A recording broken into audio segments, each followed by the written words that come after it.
سورہ ملک کی فضیلت میں باضابطہ حدیثیں آئی ہوئی ہیں۔ جو بندہ اس کو روزانہ تلاوت کرتا ہے اس کی قبر کو روشن کر دیا جاتا ہے۔ سورہ ملک کو عام زبان میں تبارک بھی کہتے ہیں۔ اکثر آپ دیکھتے ہوں گے بہت سارے جہاں پر کسی کا انتقال ہو جائے اس کے بعد تبارک پڑھانے کا اہتمام ہوتا ہے۔ اس کی فضیلت ہے، جو بندہ روزانہ تلاوت کرتا ہے فرمایا گیا اس کی قبر روشن ہوتی ہے اور نور سے بھر دی جاتی ہے۔ اور ایک روایت یہ ہے جیسی ہی اس بندے کا انتقال ہوتا ہے جو روزانہ سورہ ملک پڑھتا تھا تو یہ سورہ اللہ کے پاس جاتی ہے۔ اس بندے کو ابھی قبر میں رکھا گیا ہوتا ہے جب تک یہ سورہ اللہ کے پاس جاتی ہے اور اللہ سے عرض کرنے لگتی ہے کہ اے مولا جو مجھے تلاوت کرتا تھا تو اسے بخش دے، اسے جنت عطا کر۔ تو یہ سورہ اللہ تبارک و تعالیٰ سے بحث کرتی ہے۔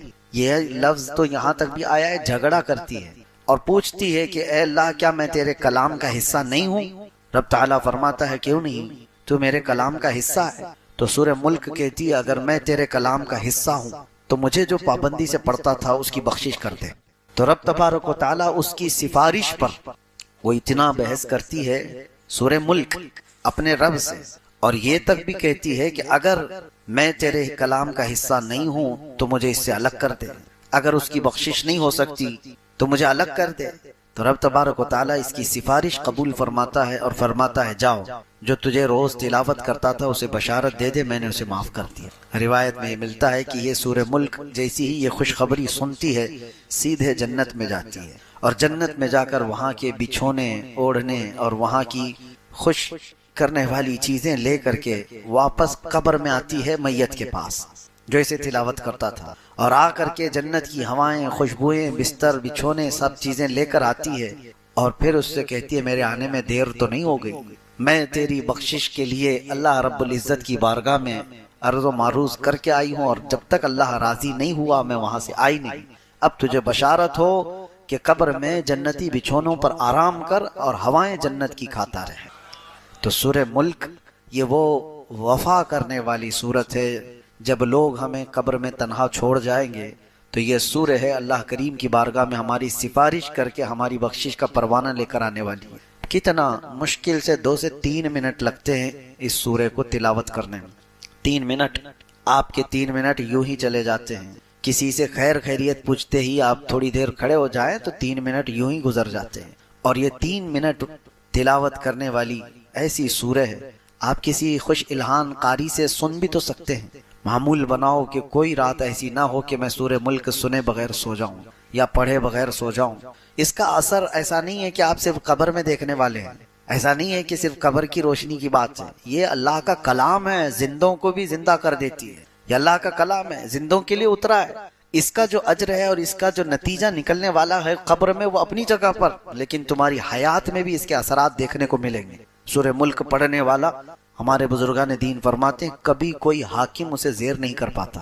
سورہ ملک جو تلاوت مسلسل کرتا رہتا ہے کوئی حاکم اسے زیر نہیں کر پاتا، اس کے سامنے آنے والا وہ اپنے آپ مرعوب ہو جاتا ہے، چاہے جتنا بھی دل میں سختیاں لے کر کے رہتا ہو، اور جب اس کے سامنے آ جائے تو پھر وہ جو ہے نرم پڑ جاتا ہے۔ خاص طور پر یہ سورہ ملک کے اثرات جو زندگی پر مرتب ہوتے ہیں، بزرگوں نے فرمایا تو مقدمے وغیرہ جب ہوتے ہیں تو بزرگان دین یہ فرماتے ہیں کہ حاکم کے پاس فیصلہ ہونے سے پہلے اس کی تلاوت کر کے جاؤ، تمہارے چہرے پر اللہ تبارک و تعالیٰ رعب رکھتا ہے۔ بہرحال اس میں جو آیتیں آئی ہیں وہ بھی میں آپ کو سنا دوں کہ اللہ تبارک و تعالیٰ سورہ ملک میں فرما رہا ہے، کیا فرما رہا ہے۔ شروعات یہ تبارک الذی بیدہ الملک وہو علی کل شیء قدیر، بلندی ہے عظمت ہے اس ذات کے لیے جس کے دست قدرت میں ساری بادشاہت ہے۔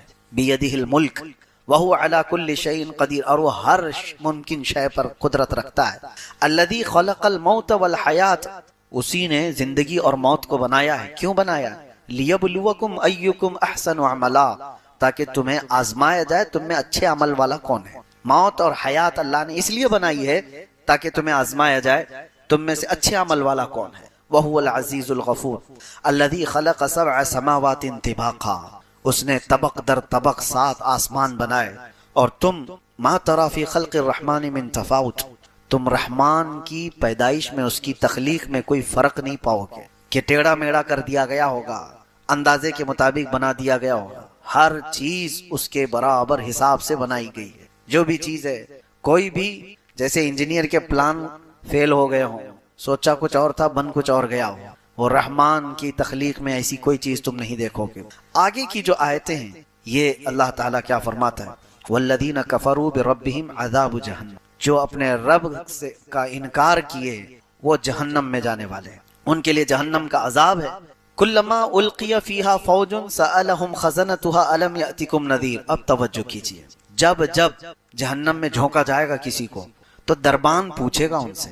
جب جب کسی کو دوزخ میں ڈالا جا رہا ہے، سألہم خزنتها، دربان جو دوزخ کا دربان ہے وہ پوچھے گا الم یأتکم نذیر، کیا تمہارے پاس ڈرانے والا کوئی آیا نہیں تھا، اللہ کا خوف دلانے والا کوئی آیا ہی نہیں تھا، تم جہنم میں کیسے آ گئے؟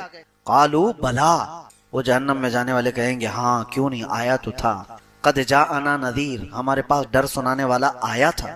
فکذبنا، لیکن ہم نے جھٹلایا تھا، ہم جھٹلائے ہوئے تھے. اللہ کا ڈر سنانے والا آیا تھا، بولتا تو تھا کہ جہنم ہے، آخرت ہے، لیکن ہم جھٹلائے ہوئے لوگ تھے. اور پھر اللہ تبارک و تعالیٰ یہ فرماتا ہے وَقَالُوا لَوْ كُنَّا نَسْمَعُ أَوْ نَعْقِلُ مَا كُنَّا فِي أَصْحَابِ السَّعِيرِ. اللہ اکبر. یہ آیتیں دیکھیں، جہنم میں جانے والے کہتے ہیں اے کاش اگر ہم سن لیے ہوتے اس کی بات، ڈر سنانے والے کی بات سن لیے ہوتے. لَوْ كُنَّا نَسْمَعُ أَوْ نَعْقِلُ، اور سمجھ گئے ہوتے ہم، مَا كُنَّا فِي أَصْحَابِ السَّعِيرِ، ہم دوزخ میں جانے والے نہیں ہوتے، ہم آج جہنمی نہیں ہوتے. فَاعْتَرَفُوا بِذَنبِهِمْ، وہ سب اپنے گناہوں کا اقرار کریں گے وہاں پر. جتنے بھی دوزخ میں جانے والے ہیں وہ یہ نہیں کہیں گے پتہ نہیں مجھے کیوں ڈالا گیا ہے، ارے چک کر کے آ گیا ہوں میں ادھر. نہیں، جو جہنم میں جائے گا وہ بولے گا ہاں میری غلطی تھی، اعتراف کر کے جائے گا. اور وہ نہیں کرے گا تو اس کے اعضاء بولیں گے اليوم نختم على افواههم وتكلمنا ايديهم وتشهد ارجلهم بما كانوا يكسبون. رب تعالیٰ فرماتا ہے آج کے دن تو ہم تمہارے منہ پر مہر لگا دیں گے، تمہارے ہاتھ اور تمہارے پیر ہم سے بات کریں گے جو کچھ تم کیا کرتے تھے. جہنم میں جانے والا، جیل میں آنے والے آدھے سے زیادہ وہ بولتے ہیں میں تو نردوش ہوں، میں کچھ کیا ہی نہیں، مجھے پھنسایا گیا ہے. تقریباً ہر کوئی، مرڈر والا بھی بولتا ہے مجھے پھنسایا گیا ہے. اور جتنوں کو دیکھا گیا ہے وہ سب یہ کہتے ہیں. یہاں الگ معاملہ ہے، جیل میں آنے والوں کو ہم نے دیکھا ہے پہلے تو کوئی اقرار نہیں کرتا، نہ پولیس کے پاس، نہ کورٹ میں، اور نہ اندر آنے کے بعد. وہ تو دوستی یاری میں بیٹھے بیٹھے اپنے کچے چٹے سنا دیتے ہیں، لیکن اعتراف کرتا نہیں کوئی کہ میں نے وہ کیا یہ کیا. بڑے بڑے جرم ہوں یا چھوٹے ہوں سب یہی بولتے ہیں مجھے پھنسایا گیا ہے. اب بڑے بڑے لوگوں پر، نیتاؤں کو بھی دیکھو جب کیس لگتے ہیں تو یہی بولتے ہیں سازش کے تحت مجھے یہ کیا گیا ہے. لیکن قیامت میں ایسا نہیں ہوگا. جو دوزخ میں جا رہا ہوگا وہ یہ نہیں بولے گا لوگوں نے مجھے پھنسایا اور میں یہاں آ گیا، وہ کہے گا کاش میں سن لیا ہوتا ڈر سنانے والے کی بات، رسول اللہ کی بات سن لیا ہوتا، میں دوزخ میں نہیں آتا. فاعترفوا بذنبہم، اللہ فرماتا ہے وہ اپنے گناہوں کا اعتراف کریں گے. فسحقا لاصحاب السعیر، بہت ہی برا ہو دوزخ میں جانے والوں. ان الذین یخشون ربهم بالغیب لهم مغفرۃ واجر کبیر، بے شک وہ لوگ جو اپنے رب سے ڈرتے تھے بغیر دیکھے اللہ کو، یہ وہ لوگ ہیں جو اللہ کو دیکھے نہیں اور ڈرتے تھے. اللہ فرماتا ان کے لیے مغفرت ہے اور اجر کبیر ہے، ان کے لیے اجر عظیم ہے. یہ سورہ پوری اللہ تبارک و تعالیٰ نے جہنم کے متعلق، وہاں جانے والوں کے متعلق فرمایا. اور ایک آیت ہے اور ایک سورہ ہے جو سورہ حاقہ ہے. سورہ حاقہ، حاقہ جو ہے یہ قیامت کو ہی کہا گیا ہے. حاقہ کیا ہے؟ الحاقۃ ما الحاقہ، واقع ہونے والی، یقین کے ساتھ واقع ہونے والی کیا چیز ہے تم جانتے ہو؟ وہ قیامت ہے. قیامت کا پورا تذکرہ اللہ تعالیٰ یہاں بیان فرما رہا ہے. یہ سورہ حاقہ. کبھی آپ قرآن اٹھانا، ترجمہ پڑھ لینا، صرف ترجمہ بھی پڑھو ان آیتوں کا، آپ کے جسم کانپ جائیں. اللہ تعالیٰ فرماتا ہے یہ وہی قائم ہونے والی چیز ہے جس کا انکار قوم سمود نے بھی کیا، قوم عاد نے بھی کیا. حضرت صالح علیہ السلام کی جو قوم تھی وہ قوم سمود، اور حضرت ہود علیہ السلام کی قوم تھی وہ قوم عاد. قوم سمود اور قوم عاد انہوں نے کیا کیا تھا بتائیں؟ اللہ تعالیٰ فرماتا ہے قوم سمود نے انکار کیا، ایسی کوئی چیز آنے والی ہے ہی نہیں، کس سے ڈراتے ہو تم، قیامت ویامت کیا چیز ہے یہ. اللہ تعالیٰ نے ان کو ایسا ہلاک کیا، فَأُهْلِكُوا بِالطَّاغِيَةِ، ان کو اللہ تبارک و تعالیٰ نے سخت ترین ہلاکت میں برباد کیا. قوم سمود کیسے ہلاک ہوئی وہ بتا دو. وَأَمَّا عَادٌ فَأُهْلِكُوا بِرِيحٍ صَرْصَرٍ عَاتِيَةٍ، اور قوم عاد اس کو اللہ نے تیز ہواؤں سے ہلاک کیا، ایک کو چنگھاڑ سے، آواز سے. قوم سمود کیسے مری ہے؟